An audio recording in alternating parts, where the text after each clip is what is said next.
Crispy and golden rava dosas.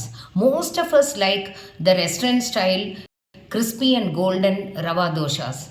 Today, I'm going to give you two tips by which can make your rava dosas crispy as well as golden in color.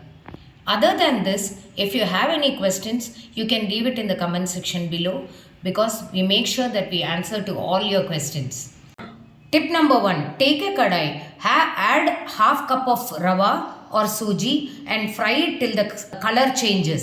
Next, to the same kadai, add half cup of rice flour, fry it well till the color changes slightly. Now, to this, take about a quarter cup of maida and slightly roast it. Now add all the three ingredients into a bowl, mix it well along with salt, and then to this add lots of water, nicely about 5 cups of water, and mix it well to a watery consistency and keep it ready for rava dosa. Here the key ingredients which is making the rava dosa crispy is the frying of the ingredients and secondly the maida.